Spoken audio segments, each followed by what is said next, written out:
All right, so we got a cast iron skillet, and we're going to put this over a very low heat.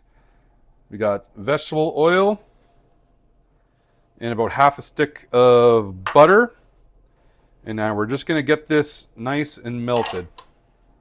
All right, so we've thinly sliced some potatoes on the old Widowmaker or mandolin. And now we're going to do some overlapped circles in the bottom of this pan. It is still on very low heat, as low as it can possibly go, because we don't want to cook these just yet. All right, so the first layer is done, and now we're going to generously season this with some salt and pepper. And before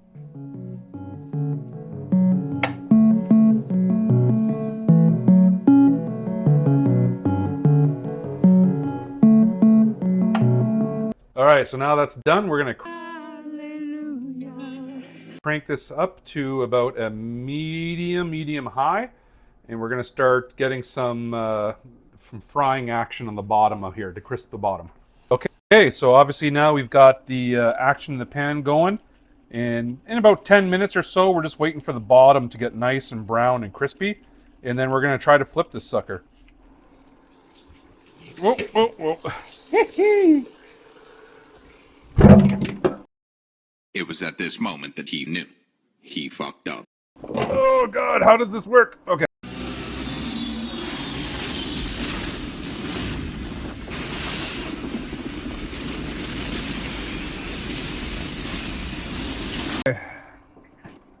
I think we've saved some of it, if not all of it.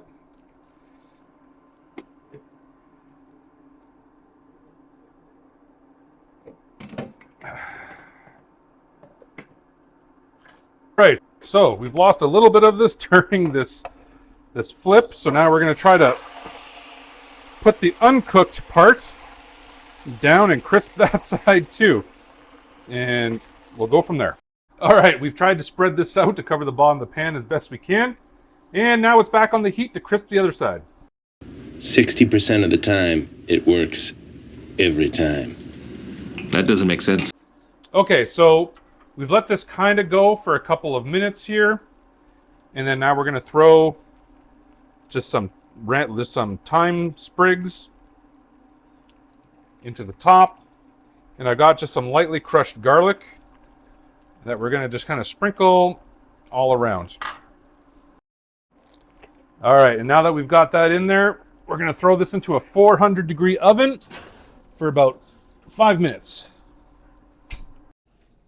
All right, so 5 minutes is up.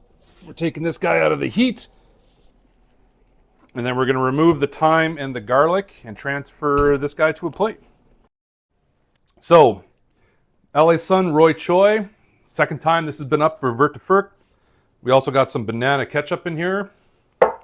And I'm very excited to dig into this. This has been an adventure to make, to say the least.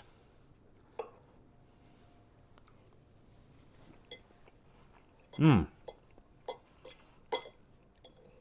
it's super satisfying. Like, there's salty hints of the garlic, the thyme, the pepper, and the crunch, and the sweetness of the banana ketchup is fantastic. So that's 2 recipes that are a hit. If you want to check out the cookbook, the description's in the playlist.